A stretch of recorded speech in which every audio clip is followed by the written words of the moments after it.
Welcome to the Unconventional Ministry Podcast, where the conversation is about fresh ministry ideas and innovative ministry approaches.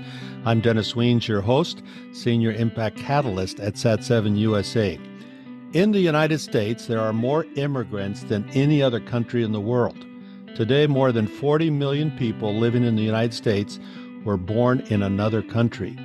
There are between 350 and 430 languages spoken in the United States, making it one of the most linguistically diverse countries in the world. And I'll let you guess which three languages are the most spoken. My guest is John Yoder, who has worshiped with 57 different immigrant churches in the Minneapolis metro area. He has had lunch with their pastors and listened to their stories.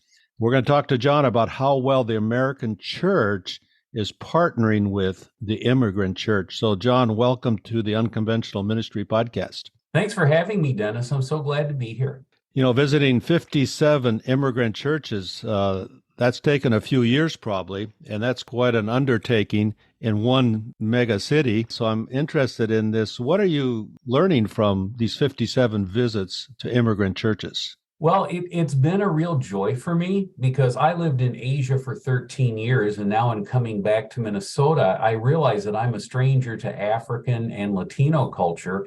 And so to worship in churches of many different cultures, denominations, sizes, has really given me a more global understanding of the church. And just like I train wonderful Christian leaders across Asia, I'm finding that God has brought thousands of very gifted, very experienced pastors to the United States from around the world, and they're planting churches and winning souls faster than we are. Now, I've seen some toxic ones, some ones that were into prosperity theology or just very isolationist, but more than half of them are wonderfully gifted, spirit-anointed leaders that want to work hand in hand with others. So with your international experience and now coming back to Minneapolis in the American church, what are some trends that you've noticed in the American church today? So we lived overseas from 2004 to 2017, and of course, we came back now and then, but when we moved back in 17, we realized the American church has shrunk. We're graying, we're dropping in numbers and dollars. And, you know, we're all seeing kids and grandkids that are not responsive to the faith. We're all seeing people who are not returning from COVID. And while there are absolutely wonderful exceptions, most American churches are in decline. The difference in immigrant churches, yes, they are winning first-generation immigrants to faith faster than we are, reproducing churches faster than we are. Their struggle is the second gen, because mom and dad need to worship in Swahili or French or Spanish or whatever, but their kids need to hear about Jesus in English. And this is a way that churches can work together.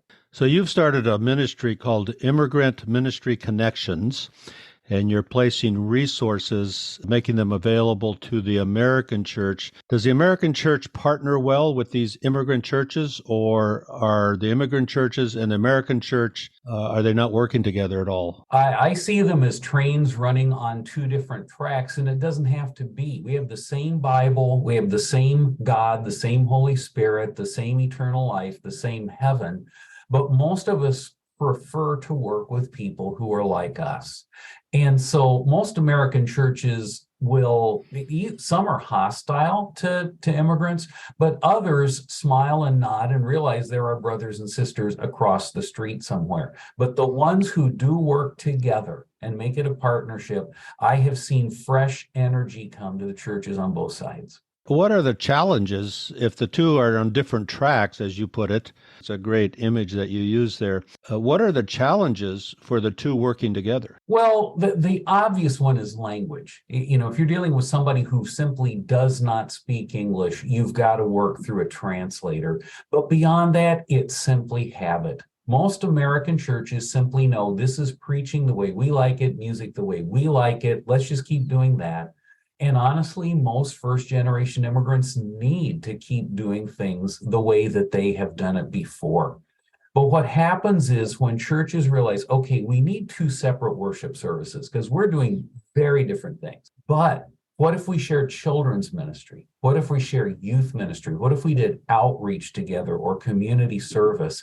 Then those two congregations find a way to work together that reaches the community and makes both stronger. That's a great idea to work together, partner on levels where you really could complement each other's giftedness and interaction. You put together this website where you're putting a lot of resources. How did that come about? Just very gradually meeting people, listening to immigrant pastors, listening to American pastors, asking the question, what do you need? Where are you stuck? Let us to do this. So we have weekly blogs. I write half of them, and they're about the relationships between American and immigrant pastors. And then we have people all around the world who contribute blogs on teaching English, refugee resettlement, witnessing to Muslims, etc. We also have directories of more than 600 ministry organizations in every state in the country, every province in Canada who are serving near you. And we just last month launched our very first online course called Jumpstarting Church Momentum. And it has 75 minutes of video training and then 3 Zoom conversations based on that, helping American church leaders take their baby steps, their first steps towards partnering with an immigrant congregation. So regardless of the state that somebody's in, like our listeners here on this podcast, whatever state they're in, they can go to your website and search the resources by state, but they also can go and look up some of the bigger cities where Yes. you've put some resources as well. Right. So you could go to the directory and you could look up by Texas, Louisiana, British Columbia, Ontario, or underneath them you can find Dallas, Fort Worth, or Philadelphia, or Los Angeles, or whatever, and find local practitioners in each one of those areas. You know, I was traveling in the Dakotas and I met a couple from Ivory Coast, which, you know, I grew up there as a missionary kid. And this couple was from Ivory Coast, sent by the Ivory Coast Church to plant a church in America, but they support them in prayer and resources, but they are bivocational and they have jobs and then plant a church on the side. So they come with a different approach where we raise support to be fully funded going overseas. They come and get a job and are bivocational in their church plan. They had a thriving church going of about 40, 50 people. So it was really encouraging to see.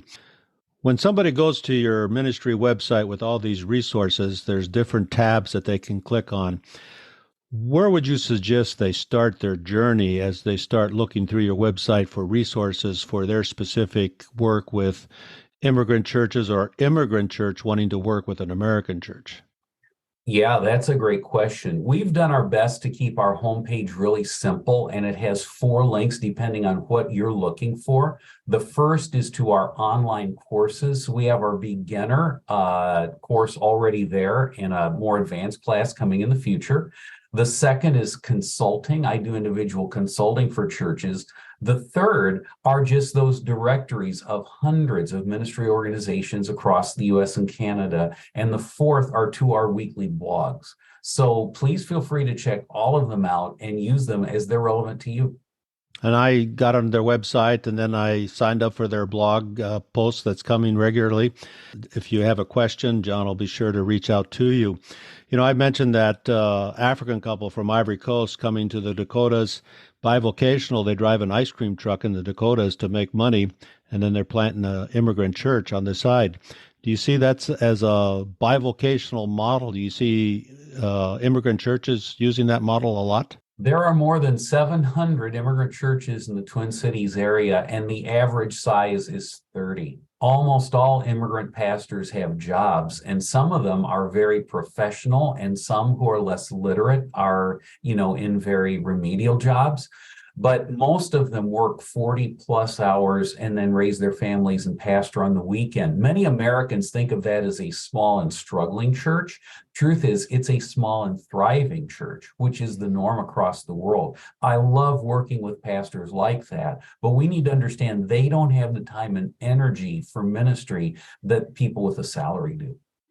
You know, that raises another question. You talk about small and vibrant churches. Is there a need for creating fresh energy in the American church? Yeah, absolutely. We just see the decline of numbers and influence. And with that, I think I think for many, there's a sense of cynicism or maybe fatality that there's nothing we can do about it. But there are parts of the American church, most specifically first-gen immigrants, that are really growing and thriving. If we walk alongside them and partner with them, it makes both better. But another really exciting thing is the second-gen immigrants, because they all speak English. And to work with them, because they're bilingual and bicultural, can also mean, real fresh energy for the American church. Does the immigrant church, like you were talking about them working with the next generation, are they following a pattern of the American church where there's youth activities, there's youth groups, or are they being creative in how they engage that next generation? Most churches globally do not have youth ministry. There's no such thing as youth ministry. And if you're a teenager, you get to babysit the kids in the kids ministry is what it comes down to. And then also these churches are so small, they only have 2 or 3 teenagers. So the idea of even having Sunday school or youth ministry ever is foreign to them.